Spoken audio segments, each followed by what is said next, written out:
अस्सलाम वालेकुम स्टूडेंट्स, कैसे हैं आप। अच्छा बच्चे, आज हम स्टार्ट करने जा रहे हैं जी एक्सरसाइज 1.3। क्वेश्चन नंबर 1 स्टेटमेंट आपके सामने है जी। The sum of 3 consecutive integers is 42.3 integers. अच्छा बच्चे, वो क्या कहता है, आप 3 कंसेक्यूटिव इंटीजर्स लें, उनका जब सम करें तो आपके पास 42 आना चाहिए। अब आपने वो जो 3 कंसेक्यूटिव इंटीजर्स लिए थे वो आपने फाइंड करके बताना है कि कौन कौन से वो 3 इंटीजर्स थे जिनको ऐड करने पे 42 मिला है।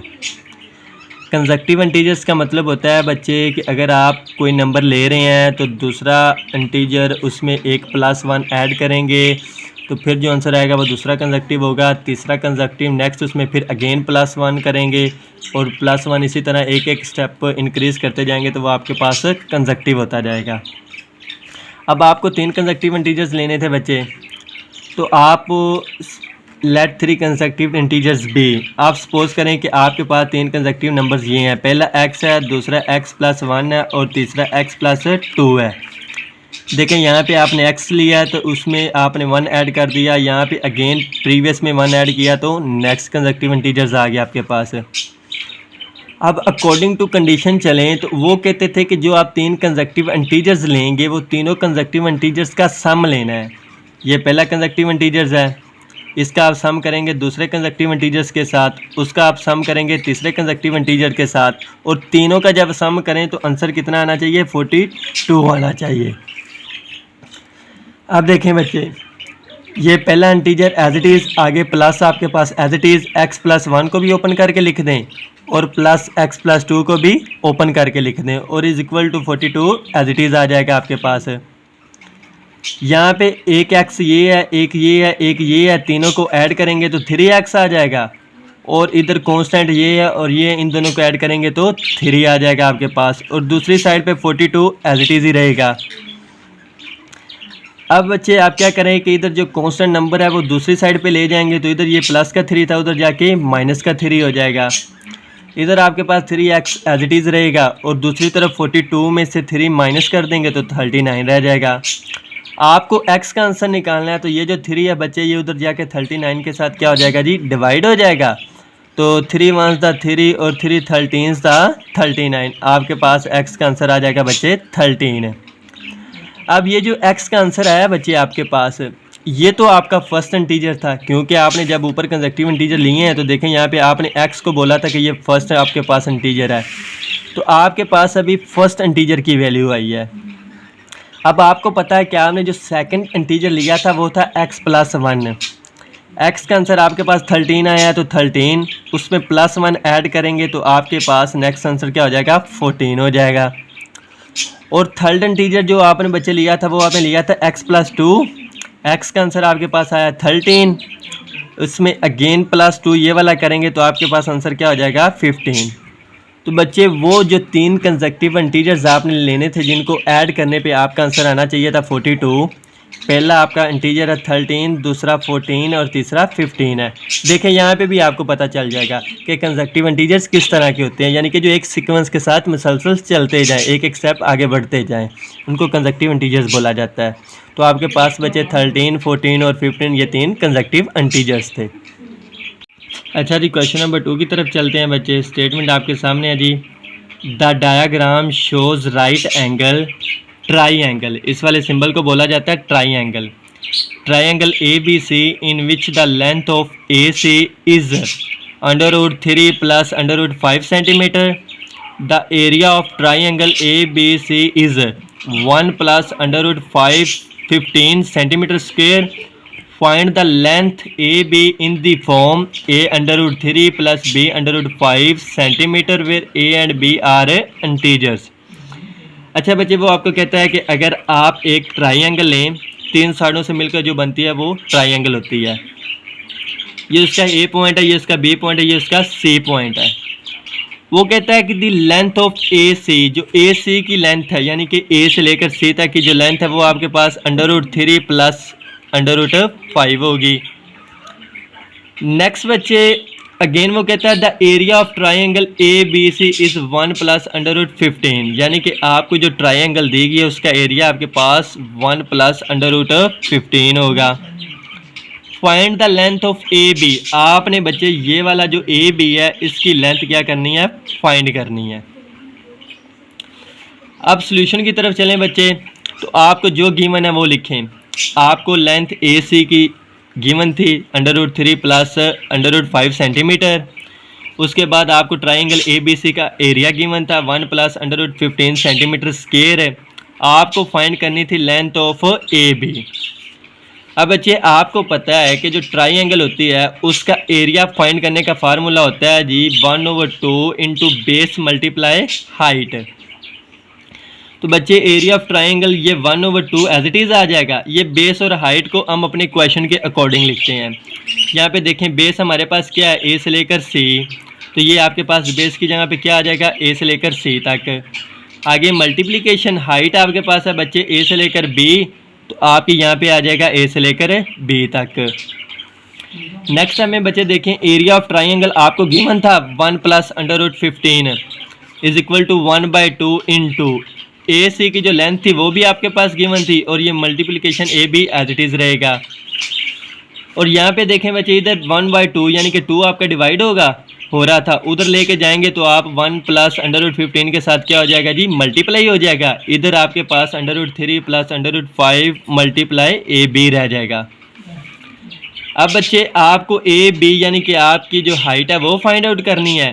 तो ये जो √3 प्लस √5 है ये आपका इधर ए बी के साथ मल्टीप्लाई हो रहा था, उधर उसको लेके जाएंगे तो ये डिवाइड में चला जाएगा। अब अगर आप चाहें तो इसको हैंड चेंज करके लिख सकते हैं, साइड चेंज करके, मतलब ये वाली चीज़ इधर लिख लें और ये वाली चीज़ इधर लिख लें। अब बच्चे देखें हमें निकालना है ए बी का आंसर सिंप्लीफिकेशन फॉर्म में, सिंपल फॉर्म में। तो आपको पता है जब इस तरह हमारे पास टिपिकल बन जाती है सिचुएशन तो हम वहाँ पे रैशनलाइजेशन करते होते हैं। रैशनलाइजेशन आपने पढ़ा होगा, प्रीवियस क्वेश्चन में हमने किया है, सॉल्व किए हैं काफ़ी क्वेश्चन। हमने एक्सरसाइज 1.2 का जो क्वेश्चन नंबर 1 है वो रैशनलाइजेशन करके किया डिनोमिनेटर को। रैशनलाइजेशन का मतलब होता है कि बच्चे ये जो नीचे वाला डिनोमिनेटर वाली वैल्यू होती है इसका कॉन्जुगेट लेना। कॉन्जुगेट का मतलब होता है कि जी बच्चे दरमियान वाला साइन चेंज करके इसी वैल्यू के साथ मल्टीप्लाई भी करवाना है और इसी वैल्यू के साथ डिवाइड भी करवाना है। तो आप बच्चे इसको क्या करेंगे, रैशनलाइजेशन करेंगे। जब बच्चे रैशनलाइज करेंगे तो आपको पता है कि नोमिनेटर नोमिनेटर के साथ मल्टीप्लाई होगा और डिनोमिनेटर डिनोमिनेटर के साथ मल्टीप्लाई होगा। ठीक है बच्चे, आपका नोमिनेटर नोमिनेटर के साथ मल्टीप्लाई हो गया। जब डिनोमिनेटर डिनोमिनेटर के साथ मल्टीप्लाई होगा तो नीचे आपके पास सिचुएशन बन रही थी ए का स्क्वायर माइनस बी के स्क्वायर वाली, तो वो इस तरह क्लोज कर देंगे आप ए का स्क्वायर माइनस बी के स्क्वायर में। नेक्स्ट टाइम में बच्चे देखें तो 2 आपका जब √3 के साथ मल्टीप्लाई होगा तो 2 √3 आ जाएगा। आगे 2 आपका जब -√5 के साथ मल्टीप्लाई होगा तो 2 -2√5 आ जाएगा। आगे बच्चे ये प्लस है तो प्लस आ जाएगा। अगेन आपका जो है 2 √15 ये 3 के साथ मल्टीप्लाई होगा तो 2 √15 और √3 एज इट इज़ आ जाएगा। आगे बच्चे प्लस माइनस माइनस, तो आपका 2 √15 जब 5 के साथ मल्टीप्लाई होगा तो 2 √15 √5 आ जाएगा। और नीचे बच्चे ये स्क्वायर से स्क्वायर रूट कैंसिल, इधर भी स्क्वायर से स्क्वायर रूट कैंसिल, तो आपके पास 3 - 5 रह जाएगा। नेक्स्ट स्टेप में बच्चे चलते हैं जी।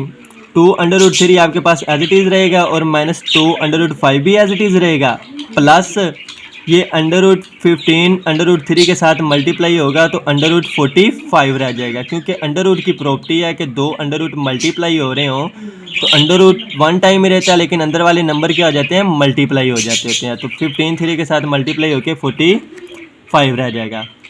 आगे माइनस बच्चे अगेन यहाँ पे वही प्रॉपर्टी यूज़ होगी, 15 5 के साथ मल्टीप्लाई होकर 75 रह जाएगा और नीचे 3 में से 5 निकाल देंगे तो -2 रह जाएगा। अब बच्चे देखें आपके पास ऊपर जो भी वैल्यू बड़ी है उस वैल्यू को थोड़ा सा ना सिंप्लीफाई करके लिखते हैं। सिंप्लीफाई मीन उसको फैक्टर्स की शक्ल में लिख लेते हैं। ये जो आपके पास 45 है, 45 की जब आप फैक्टराइजेशन करेंगे तो ये 3 पे डिवाइड होगा। 3 15 45, अगेन 3 पे करेंगे 3 5 15 और 5 1 5। मतलब आप 45 की जगह पे लिख सकते हैं कि आपका 3 का जो स्क्वायर होगा और साथ में मल्टीप्लिकेशन 5 एज इट इज़ आ जाएगा, क्योंकि देखें आपका 3 जो आया था वो 2 टाइम्स आया था और 5 1 टाइम है। तो इधर भी आपने क्या किया, 3 2 टाइम लिख दिया और साथ में 5 एज इट इज़ 1 टाइम लिख दिया। -2 एज इट इज़ √75। 75 की भी सिंप्लीफिकेशन करेंगे तो बच्चे वो आपके पास पहले 75 3 पे मल्टीप्लाई होगा तो 25 आ जाएगा।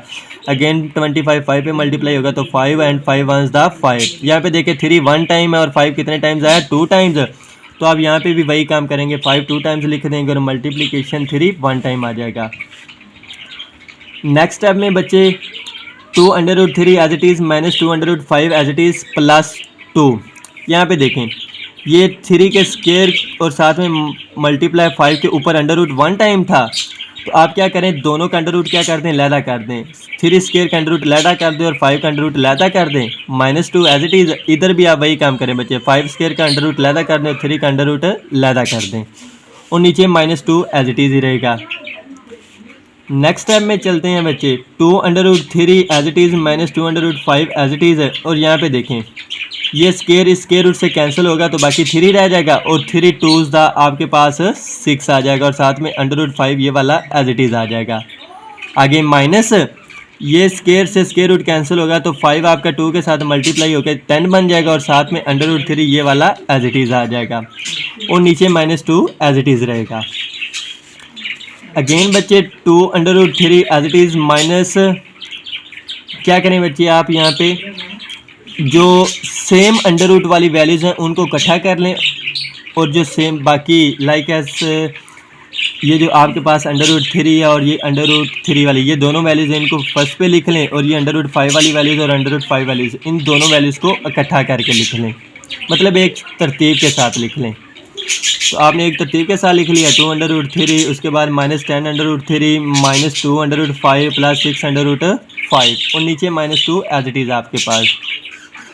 यहाँ पे देखें बच्चे 2 में से 10 निकाल देंगे तो आपके पास रह जाएगा -8 और साथ में √3 था तो √3 एज इट इज़ आ जाएगा। आगे +6 में से -2 निकाल देंगे तो आपके पास प्लस का 4 आ जाएगा और साथ में √5 था तो √5 आ गया और डिनोमिनेटर -2 एज इट इज़ आ जाएगा। असल में बच्चे जब सेम अंडर रूट और सेम अंडर रूट हो तो उनको हम आपस में प्लस माइनस कर सकते हैं। यहाँ पे √3 था, यहाँ पे भी √3 था, तो इनकी वैल्यू जो थी इनके साथ जो कांस्टेंट नंबर्स थे वो हमने जमा माइनस करके लिख दिए एज इट इज़। इधर √5 था तो इनके भी कांस्टेंट नंबर जो थे 6 और 2 उनको हमने जमा माइनस करके लिख दिया। तो आपके पास बच्चे ये वाली वैल्यू आ गई। अब यहाँ पे अगर गौर करें तो ये जो डिनोमिनेटर -2 है ये इसके नीचे भी है और इसके नीचे भी है। तो आप क्या काम करें, -2 जो डिनोमिनेटर है वो इसका लैदा कर दें और इसका आप लैदा कर दें। तो आपने क्या किया बच्चे, -8√3 का डिनोमिनेटर -2 लैदा कर दिया, आगे ये प्लस और 4√5 का डिनोमिनेटर -2 लैदा कर दिया। 2 1s 2, 2 4s 8 हो जाएगा और 2 1s 2, 2 2s 4 हो जाएगा और इधर बच्चे माइनस से माइनस भी कैंसिल हो जाएगी।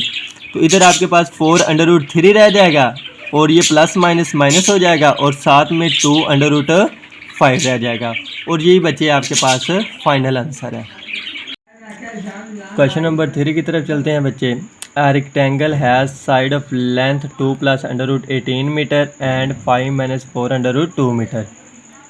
Express the area of rectangle in the form a + b√2 where a and b are integers. बच्चे आपके पास एक रेक्टेंगल है, उसकी दो साइडों की लेंथ आपको गिवन है, यानी कि एक लेंथ है एक विड्थ है। आपने उसका सिंपल एरिया निकालना है। बच्चे देखें आपको एक साइड की लेंथ गिवन है जी 2 + √18 मीटर। आप क्या करें बच्चे कि इस 2 + √18 को इन सिंपल टर्म्स लिख लें, थोड़ा सा सिंप्लीफाई करके लिख लें। 2 as it is plus as it is √18 की जगह पे 3√2 आ जाएगा। कैसे बच्चे, आप √18 के अंदर जो 18 है इसकी फैक्टराइजेशन करें तो 2 9s 18 होगा और 3 3s 9 होगा एंड 3 1s 3 हो जाएगा। यानी कि आपके पास बच्चे √18 की जगह पे 3 2 टाइम्स आएगा और 2 1 टाइम आएगा, ये जब आपने फैक्टराइजेशन की। फिर आप क्या करें, ये 3 स्क्वायर का अंडर रूट लैदा कर दें और 2 का अंडर रूट लैदा कर दें। ये इससे कैंसिल हो जाएगा तो आपके पास 3 रह जाएगा और 2 अंडर रूट साथ में एज इट इज़ आ जाएगा। मतलब कि आपने 2 प्लस अंडर रूट 18 की जगह पे आप लिख सकते हैं जी 2 प्लस 3 अंडर रूट 2। तो आपने बच्चे 2 प्लस अंडर रूट 18 की जगह पे 2 प्लस 3 अंडर रूट 2 लिख लिया।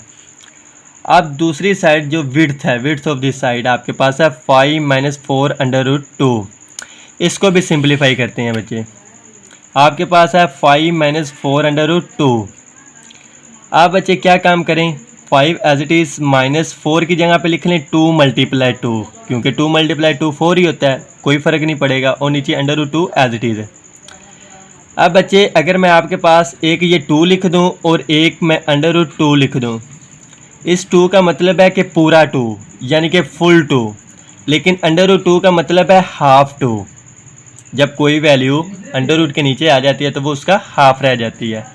तो आप क्या करें, ये जो आपने 2 मल्टीप्लाई 2 लिखा है, यहाँ पे एक 2, ये वाला पूरा 2 है ना, तो इसको हाफ एंड हाफ की शक्ल में लिख लें, यानी कि इस पूरे 2 की जगह पे आप लिख लें under root 2 and under root 2, क्योंकि जब अंडर रूट 2 के साथ मल्टीप्लाई होगा तो आपके पास जस्ट 2 ही आएगा और साथ में मल्टीप्लाई ये वाला 2 एज इट इज़ रह जाएगा और नीचे अंडर रूट 2 भी आपके पास है, ये एज इट इज़ आ जाएगा। यहाँ पे एक अंडर रूट 2 से एक अंडर रूट 2 यानी कि हाफ से हाफ कैंसिल हो जाएगा, तो 5 आपके पास एज इट इज़ रह जाएगा, माइनस एज इट इज़ एक ये वाला 2 और साथ में अंडर रूट 2 आपके पास है, ये रह जाएगा। मतलब कि बच्चे आप 5 माइनस 4 अंडर रूट 2 की जगह पे 5 माइनस 2 अंडर रूट एंड 2 लिख सकते हैं। अब बच्चे आपने अपनी दोनों लेंथ्स की साइड्स को, जो आपके पास साइड्स लेंथ गिवन थी, उनको सिंप्लीफाई करके लिख लिया, थोड़ा सा सिंपल करके लिख लिया। अब आपको निकालना है एरिया। एरिया निकालने का फार्मूला होता है रेक्टेंगल का लेंथ मल्टीप्लाई विड्थ। आपने एक लेंथ ये वाली सिंप्लीफाई करके लिखी है और एक ये वाली विड्थ आपने सिंप्लीफाई करके लिखी है। दो ब्रैकेट्स क्या हो रही हैं, मल्टीप्लाई हो रही हैं। तो मल्टीप्लाई दो ब्रैकेट्स को करवाने का तरीका होता है जी, पहला नंबर आगे वाली ब्रैकेट के हर नंबर के साथ मल्टीप्लाई होगा, फिर दूसरा नंबर आगे वाली ब्रैकेट के हर नंबर के साथ मल्टीप्लाई होगा। तो 2 जब 5 के साथ होगा तो 10 हो जाएगा, और 2 जब माइनस 2 अंडर रूट 2 के साथ होगा तो 2 2 = 4 और साथ में under root 2 as it is.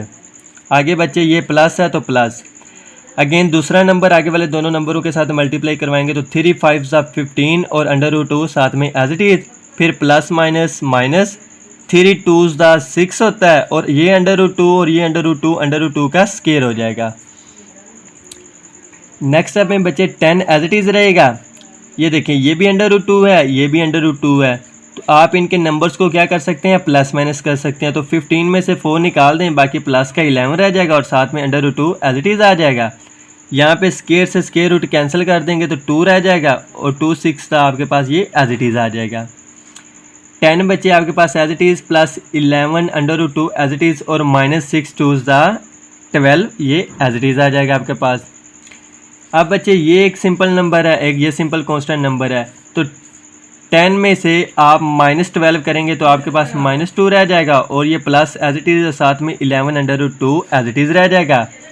और बच्चे यहाँ पे देखें, ये भी लेंथ मीटर में थी, ये भी लेंथ मीटर में थी, आपने एरिया निकाला है, और आपको पता है कि एरिया का जो यूनिट होता है वो हमेशा स्क्वायर यूनिट होता है, और आपके पास वो भी मीटर में था, ये भी मीटर में था, तो मीटर मीटर के साथ मल्टीप्लाई होकर क्या हो जाएगा, मीटर स्क्वायर हो जाएगा।